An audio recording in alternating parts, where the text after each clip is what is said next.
Sassy Jack Stitchery. I'm Kim, and YonderWays is the floss tube channel of Sassy Jack Stitchery. This video is a refresh video to introduce learning stitches, and we started on this learning stitches journey back in 2020, and a few things we made it easier as we went through the different lessons, and so I thought it would be a good time to record a new introduction video. And so if you are looking for the other videos, lessons 1 through 9, including this introduction video, are located on our YouTube channel. And you can find the YouTube channel, which you must have already found it to be here, but you can find those videos on YouTube under YonderWays or Sassy Jack Stitchery. You can search either way and it'll come up. YonderWays does not have a space between it, although it might come up either way. And Sassy Jack Stitchery has no apostrophe. That's just to make it easier. But hopefully you'll find it pretty easy. You can click the links down below here and it'll take you there too. We also created a playlist for these videos so that if you want to watch just these videos or all of these videos, or, you know, so you don't have to hunt and peck through all the other videos, you can check out the playlist, and that's also linked for you in the description in the pull down menu. And I would ask you, if you're not subscribed to Sassy Jack Stitchery or YonderWays, we would love it if you did. It encourages us and keeps us making new content for you. So this class has been going on now for a while, and I have recorded and posted video lessons up through 9. And there are 15 in the book that we're using, which is Learning Stitches Sampler from Jeanette Douglas Designs. And it's a fabulous book, so you can make this sampler with all of these stitches. And the way that we're teaching the stitches for this class, so we're using the book and all of the instruction and the charting, but we have been doing it on banding. So I will show you a little bit of an example, which you might have seen in a video. This is the first 9 stitches. That's pretty straightforward. This is me playing around a little bit.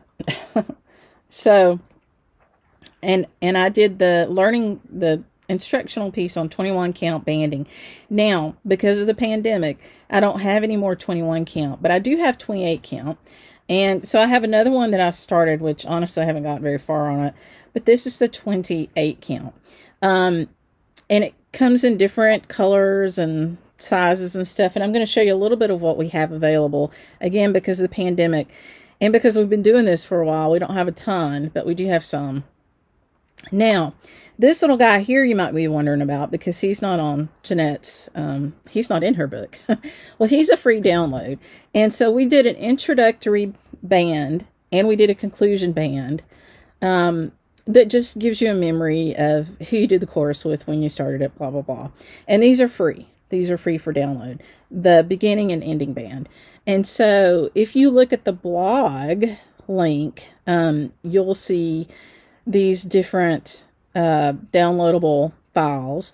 You can search for them under Learning Stitches, and you'll find an intro and a conclusion, or starting and finishing, however we put it out there, bands for Learning Stitches. And you'll find links underneath this video. So hopefully that's pretty straightforward, and it's been fun to see what people did with their squirrels. So that's what that is. So if you don't have banding, or you don't want to buy banding, use linen or Lugana. So the unfortunate thing is that you can't really use Ada, because these stitches are all counted thread. So you do have to count the threads. And if you're worried about that, please, you know, jump forward and watch the first video. I think you'll get a lot more comfortable with it. But you just can't do those stitches on Ada. Although you will learn some techniques as you go through that you can use on Ada.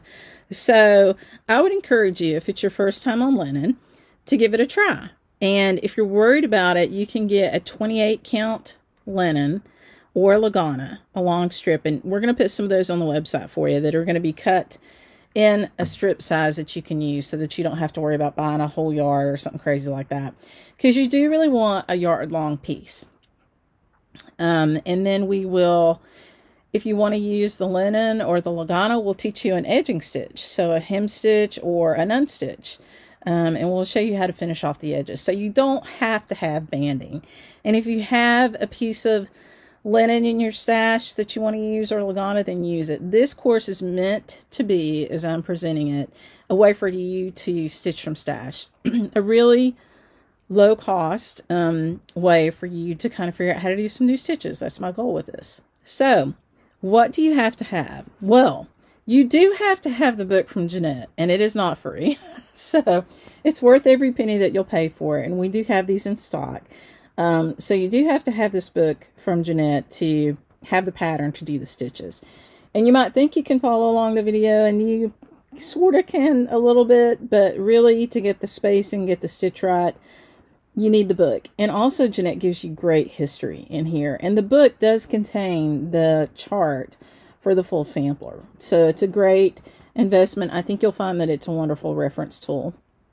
So I would encourage you to invest in the book. In fact, you'll need to be able to get through the course.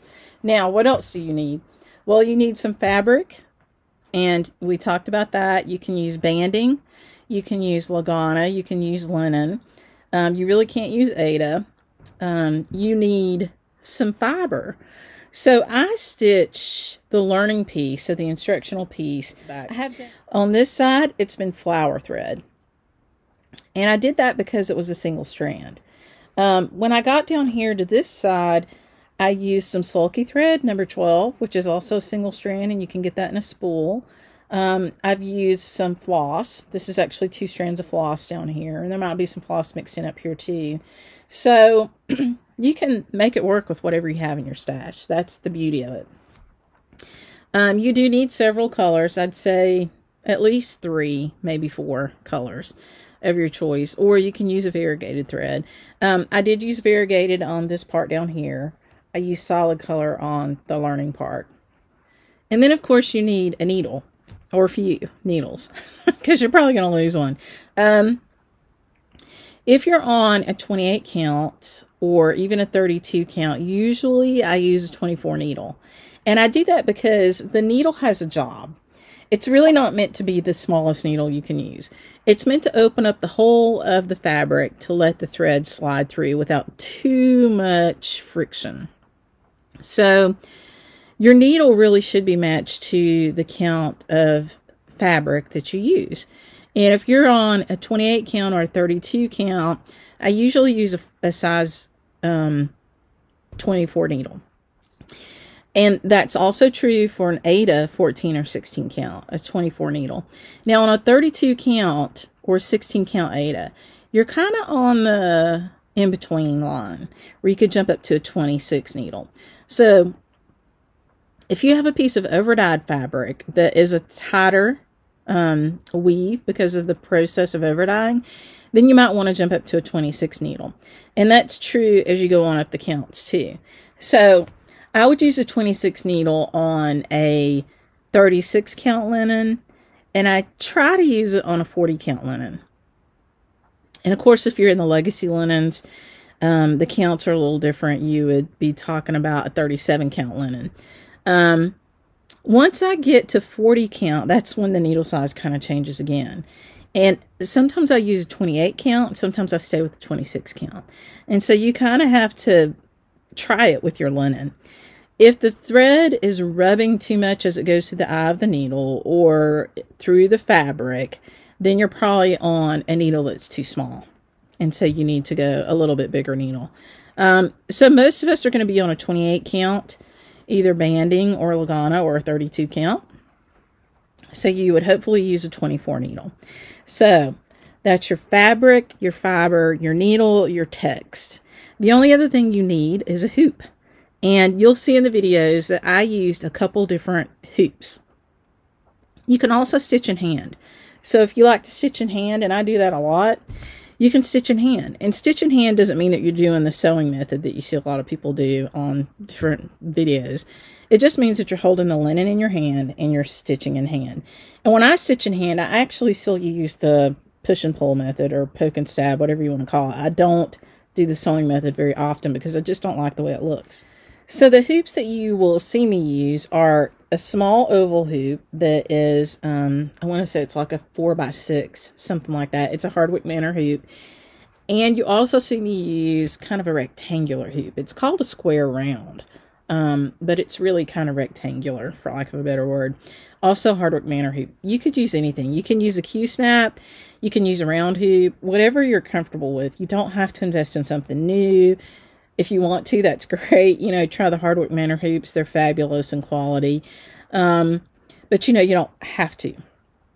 So, the hoop, the fabric, the fiber, the book. I think that might be it. And the needle. We talked about the needle. And a pair of scissors. So you'll have a pair of scissors. So let me show you some of the banding and show you kind of what it looks like. And then I'll show you some of the fiber. So this is from Vopal and Hollenbeck.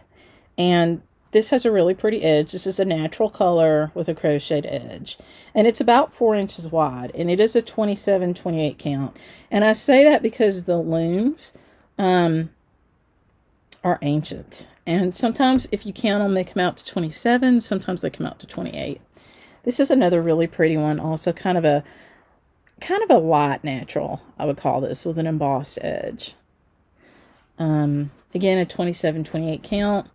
And this is a darker natural, what I would just call a regular natural, with an embossed edge. You can see that there. And we have lots of banding. It's hard to get it all listed on the website. And so these are the ones that I think will work well for this course.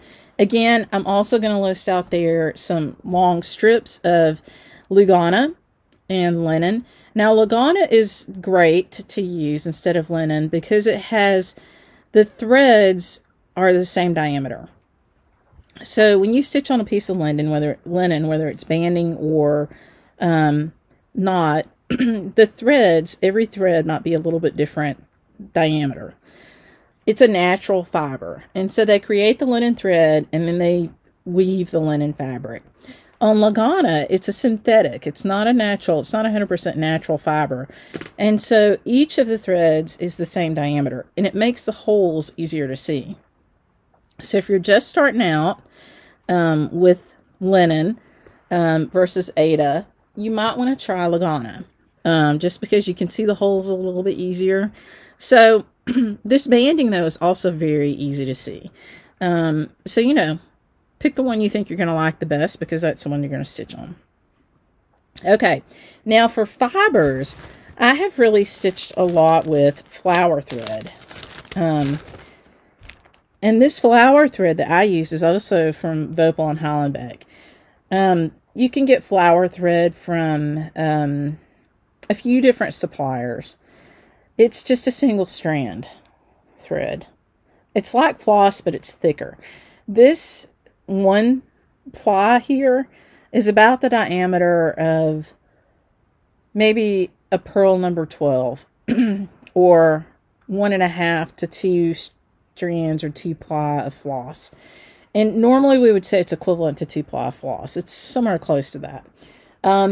And it's easy when you're learning these specialty stitches to use a single strand. And that's why I did that for this course. I also used some Silky Thread. And the Silky Thread, we actually have it available in a little kit for the squirrel, that intro design. If you want to stitch that has the red and the brown and the gold and the gray. But it comes on this really nice little spool. And it's a cotton thread. And you can see it's also a single strand. And this is a purl number 12. Okay? So, that's another option if you want to use a single strand. Now, if you want to use floss, because that's what you have in your kit, that's perfectly okay. You're just going to stitch, if you're on a 28 count or a 32 count, you're going to stitch with 2 strands of floss. And that's okay, because you can see I stitched my squirrel with 2 strands of floss, it looks like. I definitely did this stuff down here with floss. And that's 2 strands of floss.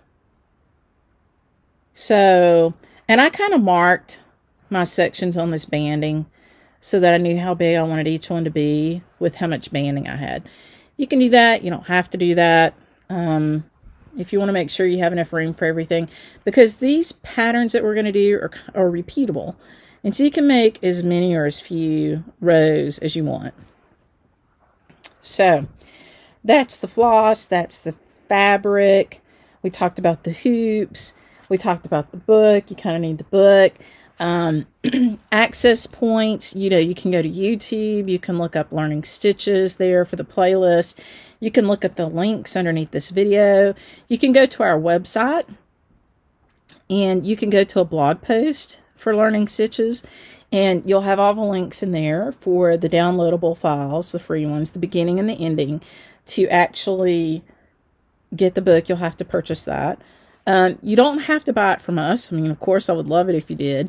If you want to buy it from your favorite shop, then do that. You can still watch our videos. If you want banding, I don't know a whole lot of people that have the banding right now, so that might be us, or you might be able to get that from Susan Greening Davis. And then the long strips that we're going to make available for you. So we've got some, you know, 1 yard strips that you can use to then do your edging stitch. And I'll be adding a video or two that shows some different options for that. So thank you very much to Jeanette for making the book available to us, and for all the love and support that she's given us as we've gone through this journey. Thank you to everybody who's been stitching. I really appreciate it. I appreciate seeing all of your stitches, and I've seen some wonderful, fabulous creativity, so I love that. Feel free to do whatever you want with this. That's the joy of it. It's really just to teach you the stitches. You know, and we'll just keep doing it till we finish it up, and when we finish these 15, I have a couple little freebies I'm going to give to you guys from Jeanette, and then maybe we'll do another one. So just enjoy, have fun. Feel free to post a comment, ask me a question, or send an email. If you send an email, send it to sjsclasses@gmail.com, and that stands for Sassy Jack Stitchery, obviously classes. But there'll be a link for that. So just enjoy and have fun, and if you have any questions, just reach out and let me know. Thanks for watching. Bye.